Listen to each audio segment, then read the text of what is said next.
to Roots and Knuckles. I am Tiffany. Hola. My husband, Doug. What are we doing today? What are you doing today? Well, it's holidays and we're gonna make a prime rib today. This is my favorite. We eat a lot of prime rib in the holidays. We usually have one on Thanksgiving, we always have one on Christmas. And it's one of those things that a lot of people are intimidated to cook, but it's pretty dang easy. It's actually pretty easy. Like I would think making fried rice is like a lot harder than making prime rib. Well, maybe like... It's not as easy as a turkey sandwich. No. Which I love. But it's pretty much up there with like making ramen or something. Yeah. So we got ourselves here the USDA Prime. So on USDA you got Select. Hold on, you guys are looking this way. Select, Choice, and then Prime. I'm Prime, and he's Select. I'm Select. Select. Makes sense. And it kind of goes from like I can't really say quality meat, but it's really just I think it's really just the marbling. So as you get close to the prime, you see a lot of little white marbling lines, and that costs more, but you know, it's extra tender and stuff like that. So anytime you know when you're going like farm raised cows and stuff like that, it's nice to have some good marbling on it versus the wild game where it's gonna be like just dark red. Yeah. And you cook things completely different. But on this sucker right here, we were lucky. We brought like a squad of like 20 people into Costco and just barraged and got the last one. But I'm just kidding.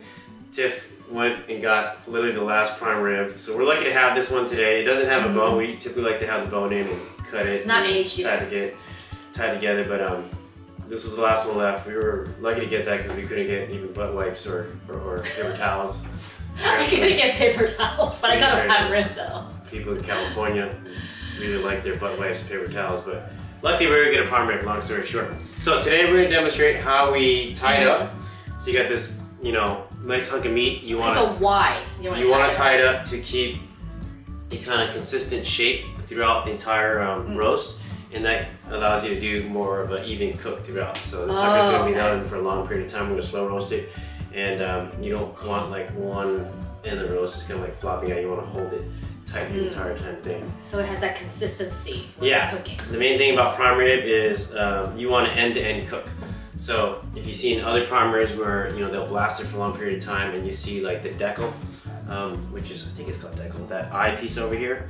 You don't want that part, which is the yummiest, like most tender part, being all gray. Yes. So you want like end-to-end kind of pink throughout. So the only way to do that, a couple ways to do that is A, make sure the roast is even by tying it up, and B, slow roasting in the oven. We slow roast it at 200 degrees, and that just like sits in the oven, and you pretty much put it in there. Sorry, you tie it, you season it, you throw it in there. You get drunk for about 4 to 5 hours. And hopefully you don't black out, and you know you remember that's in there, and then voila, you're done.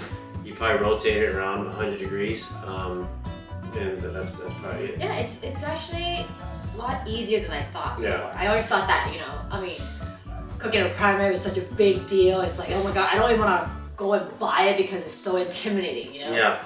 It's actually quite easy. It's the easy. This is my trick, and for other people at home who just like want to not do something on the holiday, like, but honey, I gotta work on the prime rib, you know?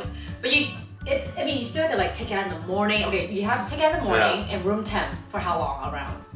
I'll let it sit for like a couple hours even.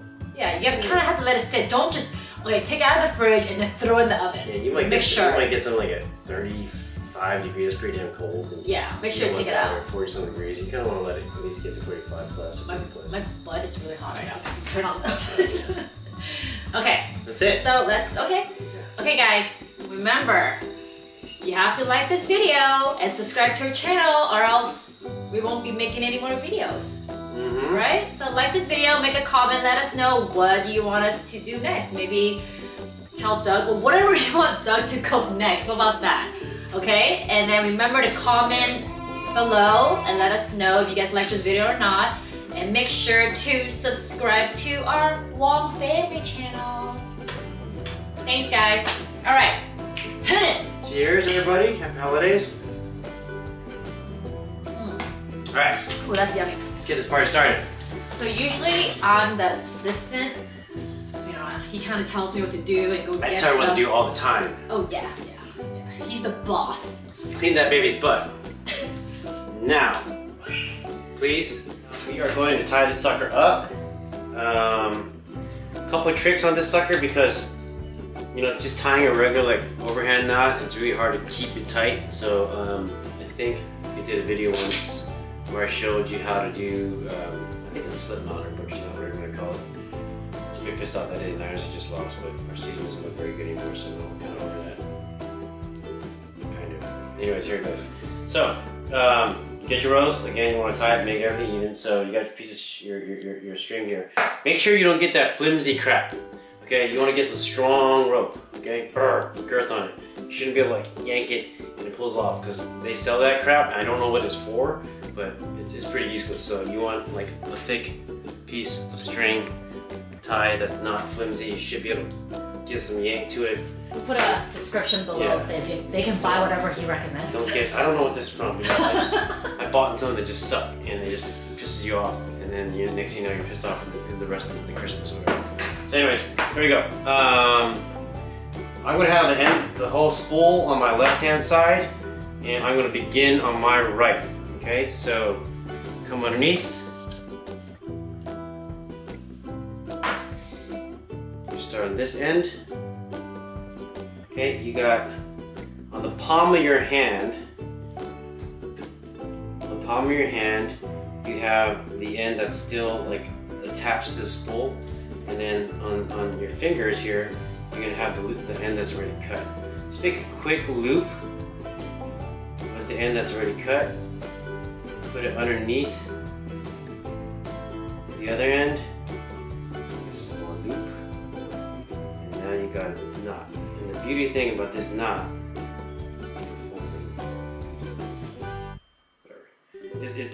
it moves kind of like on its own. It doesn't go back. So essentially, you can push the whole knot down, and it's not going to reverse on you. This is pretty crucial to the prime rib, right? I don't know if you ever try to tie something like just overhand. It just keeps slipping. Then you gotta try to keep that finger there. This, it's in.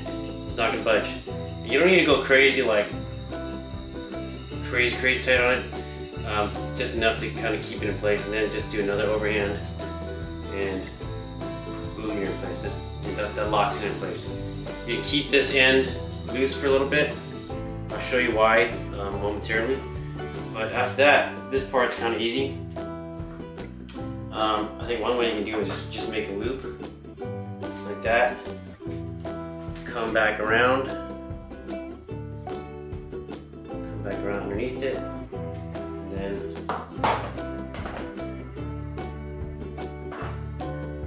boom, that's one.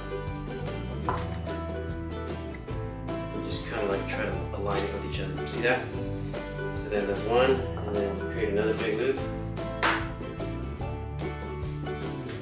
Create a loop, and then coming back around the first side that I tied, and voila. He doesn't know how to swaddle a baby, but he knows how to tie a butcher knot. It's not that I don't know how to swaddle a baby. Is that the things that I don't like to do, I pretend I suck at. Take that. Take notes. Take notes, people. Like laundry. I don't know if you guys saw that one. I'm really bad at it, so.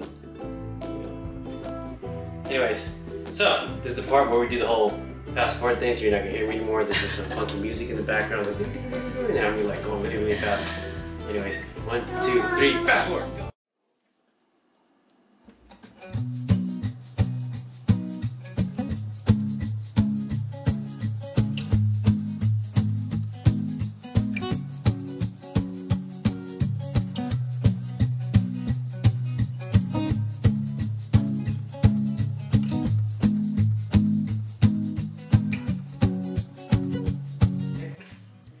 Alright folks, now we got, so we did create those loops. We did 1, 2, 3, 4, 5, 6 of them, not including that first when we tied. At this point, you're pretty much tied on this side. A nice little trick is you flip the sucker around And now you can see all the knots you tied. Again, this is great if you want to, if you had a bone and you cut it off, this is a good way to tie it and attach that bone back on. But unfortunately, because of the zombie apocalypse, we couldn't get a bone one, so that's okay. What we're gonna do now is you're gonna kind of get enough slack here to run all the way across. Run back across. It's gonna be about there. It's not exact, of course, because you can cut it later. String away. Take a water break. Here we go. So this end, you came back from the other side. All you're gonna do is come underneath. Boom. See how like you're already kind of yanking it closer together, and then back over once.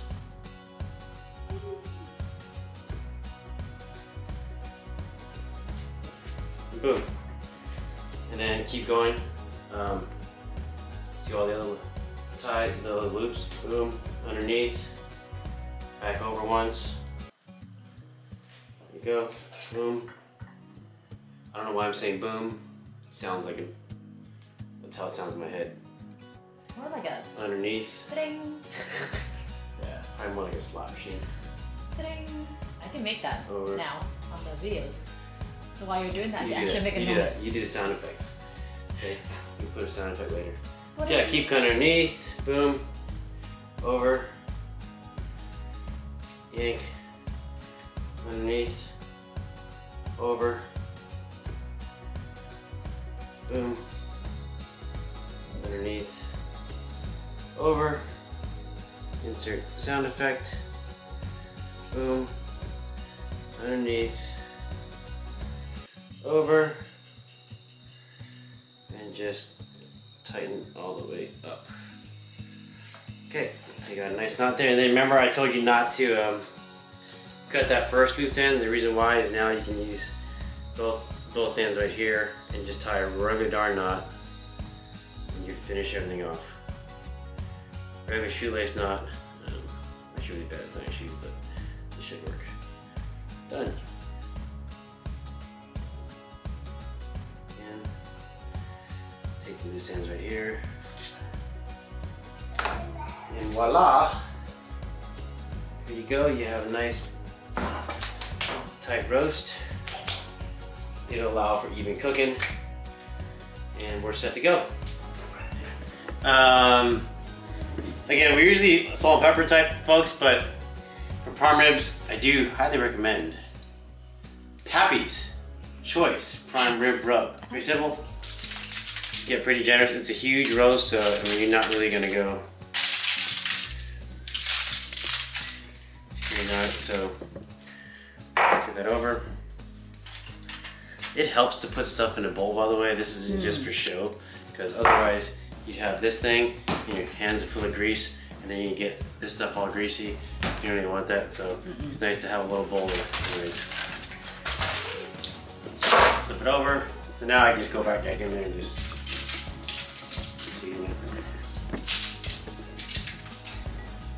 and what's gonna happen is we're gonna throw this sucker in at 200 degrees, slow roast it. It's gonna get a nice end and end. The measurement of a good prime rib is that pink end to end that you see, but also have a hard crust on top.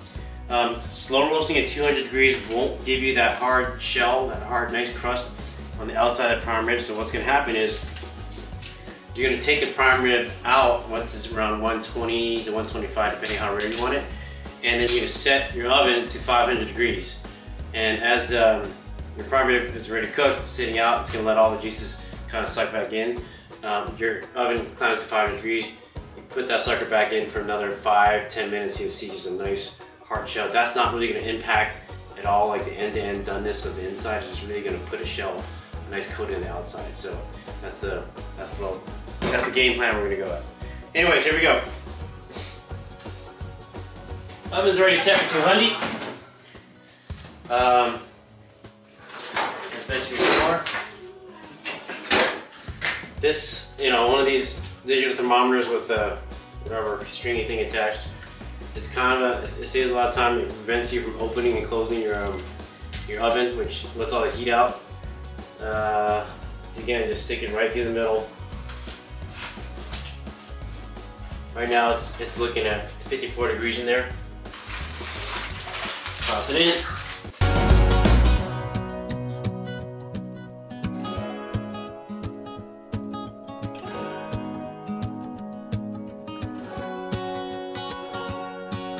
Now we putting this in, blast it at 500 for how long, Mr. Wong? Just about 5 to 10 minutes. Just want to get a nice crisp shell. Shell.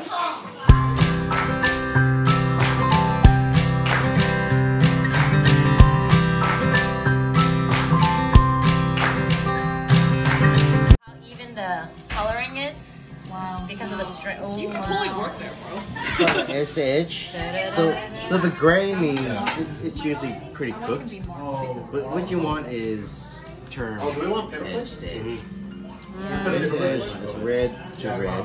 That means you just didn't sacrifice a lot of that to overcooking, and you just want red. So this is I think it's a nice little